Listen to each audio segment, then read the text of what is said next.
Assalamualaikum warahmatullahi wabarakatuh. Kembali saya Ika Wulandari menjumpai Anda. Sebagai seorang wanita, saya juga memahami, saya mengerti bagaimana berat rasanya pergi merantau mencari uang untuk menafkahi keluarga dan pergi ke Malaysia. Untuk seorang perempuan, memikul beban untuk mencari uang sampai harus meninggalkan semua yang dimiliki di Indonesia merupakan perkara yang berat. Wanita kan makhluk yang sentimental ya, sering dibilang lemah. Wanita itu memerlukan kasih sayang, perhatian, dan kepedulian dari lawan jenis. Karena kalau bisa disuruh milih, ya pastilah ya, lebih milih enak jadi ibu rumah tangga biasa aja, atau jadi wanita yang cuma santai-santai, rebahan di rumah, mau shopping ada uangnya, mau makan enak juga ada uangnya, mau apa aja ada uangnya. Tapi karena kondisi ekonomi yang tidak memungkinkan sehingga seorang wanita itu harus memaksakan dirinya terpaksa mencari uang sampai ke Malaysia ini. Nah, begitu di Malaysia, karena kebutuhan batin yang tidak terpenuhi itu, bertemulah dengan orang dari warga negara Bangladesh. Dan dari yang saya tahu, dari pengalaman perempuan-perempuan Indonesia, kenapa sih kok suka sama pria dari Bangladesh? Karena kata mereka, pria Bangladesh itu lebih agresif dibandingkan pria Indonesia. Lebih mengejar dengan aktif. Ya, secara naluriahnya perempuan itu suka kalau dikejar-kejar sama laki-laki, suka diperlakukan menjadi seorang ratu. Terus secara muka nih ya, penampilan juga ada rada-rada Bollywoodnya gitu. Kan muka-muka pria Bangladesh itu mukanya bisa dibilang katanya cukup menarik untuk sebagian wanita Indonesia yang kerja di Malaysia. Memang tidak semua, tapi ini sebagian. Sedangkan pria Indonesia katanya dinilai kurang menarik dari sisi penampilan. Dan katanya juga kalau mendekati perempuan, cowok-cowok Indonesia itu tidak seagresif orang Bangladesh. Jadi ya gitu deh, banyak akhirnya yang menjalin hubungan asmara dengan pria Bangladesh ini. Akan tetapi, alih-alih memiliki impian berhubungan yang indah, mesra, dan bisa untuk selamanya, atau bahkan bermimpi untuk bisa dibawa pulang ke Indonesia, diperkenalkan kepada keluarga, tapi yang terjadi malah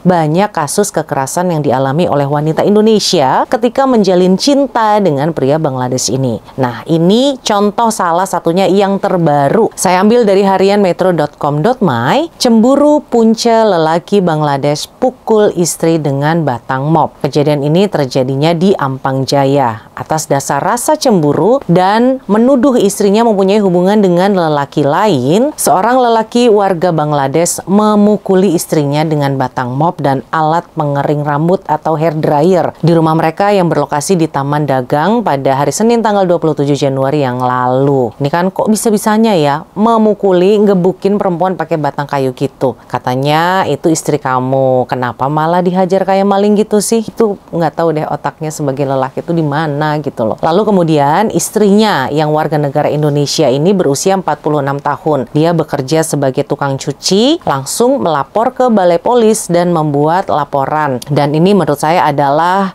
tindakan yang tepat ya, bagus sekali. Lapor aja ke polisi kalau mengalami tindak kekerasan. Walaupun kakaknya orang Indonesia, orang asing di sini, tetapi kita ini juga kan manusia juga yang ketika memerlukan pertolongan ya datangnya ke Balai Polis. Kemudian setelah perseteruan yang berakhir dengan pemukulan itu, si kakak melaporkan kalau suaminya yang orang Bangladesh itu bekerja sebagai kuli bangunan atau buruh binaan, usianya 42 tahun. Ini berarti 4 tahun lebih muda dibandingkan si kakak ya. Menurut cerita si kakak, dia dan suaminya bertengkar hebat. Dikarenakan sebabnya si suami ini menuduh kalau si kakak ini punya hubungan dengan lelaki lain di luar. Gaduhlah mereka dan si suami yang orang Bangladesh itu naik emosi dan akhirnya memukuli si kakak menggunakan batang mop dan juga menggunakan hair dryer sehingga si kakak itu mengalami kecederaan di bagian anggota badan di sebelah kirinya. Ini semuanya lebam-lebam dan luka-luka. Ketika lapor ke Balai Polis pada hari Senin yang lalu, alhamdulillah pada hari Selasanya sepasukan polis dari bahagian siasatan jenayah Ibu Pejabat Polis Daerah Ampang Jaya langsung menahan si pria Bangladesh di rumahnya. Dan saat ini si pria tersebut sedang menjalani reman bagi membantu siasatan mengikuti Section 324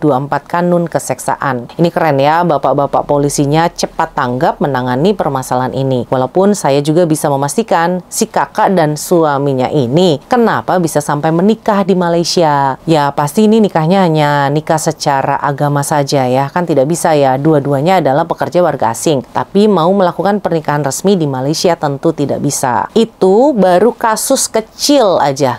Ada lagi kan kemarin kasus viral di akhir Desember 2024 yang sangat menyedihkan dan mengerikan yang menimpa seorang gadis asal Aceh. Dia diperkaos oleh 5 orang lelaki dan salah satu pemberkaosnya itu adalah orang Bangladesh. Pasti kalian semua dengar ya kasus kemarin itu kan benar-benar kejam, keji dan tidak berperi kemanusiaan sama sekali perbuatannya dari kelima laki-laki itu. Apalagi ini kan tindakannya kriminal ya, perdagangan manusia. Di mana ada seorang gadis remaja berusia 17 tahun berinisial nama PAF dijanjikan akan diberi pekerjaan di Malaysia oleh seorang agen dari Aceh. Tapi nyatanya sampai di Malaysia, dia dijual seharga Rp25.000 untuk melayani pria-pria berhati syaitonirrojim. Dia dibawa ke sebuah hotel.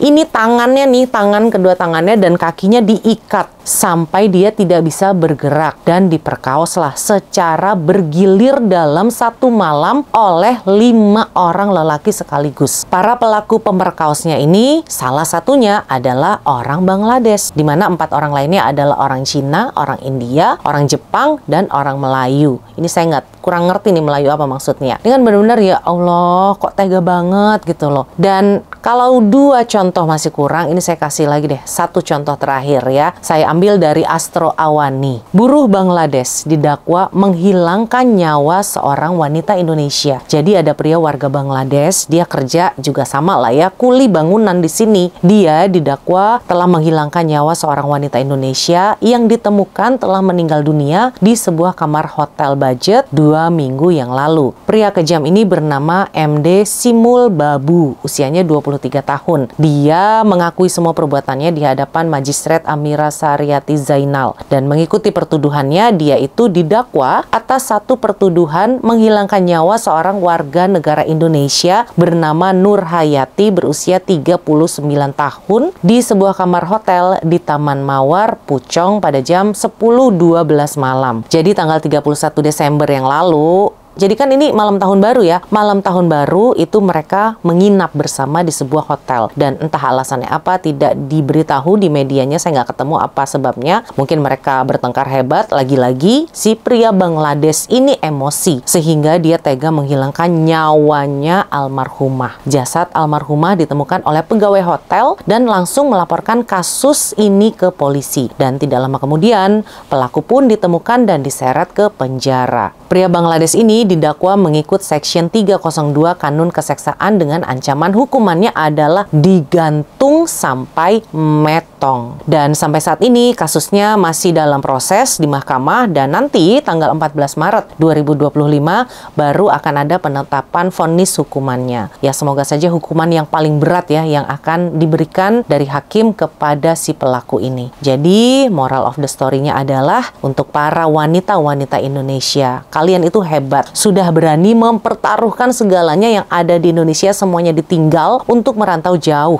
untuk datang ke sini. Ketika mungkin suatu saat Anda akan mulai tergoda untuk menjalin hubungan asmara dengan orang Bangladesh, luruskan lagi nih niatnya. Niat semula itu apa untuk datang ke Malaysia? Ya, bukannya saya rasis ya dengan orang-orang Bangladesh, tapi yang terekspos di media lebih banyak yang tidak baiknya. Karena apa yang terlihat memang kurang baik. Jarang sekali saya mendengar atau melihat ada yang berhasil ya punya hubungan baik dengan orang-orang dari negara ini. Jadi jangan sampai Anda menjadi korban berikutnya. Enaknya nggak seberapa, tapi pengalaman pahit dan rasa sakitnya itu yang akan lebih kita rasakan. Untuk seluruh wanita-wanita Indonesia yang ada di Malaysia ini yang sedang mencari rezeki yang halal untuk keluarganya, mudah-mudahan Anda semua diberikan kesehatan dan dijauhkan dari orang-orang yang ingin menjahati kita. Sekian, saya Ika Wulandari undur diri. Wassalamualaikum warahmatullahi wabarakatuh.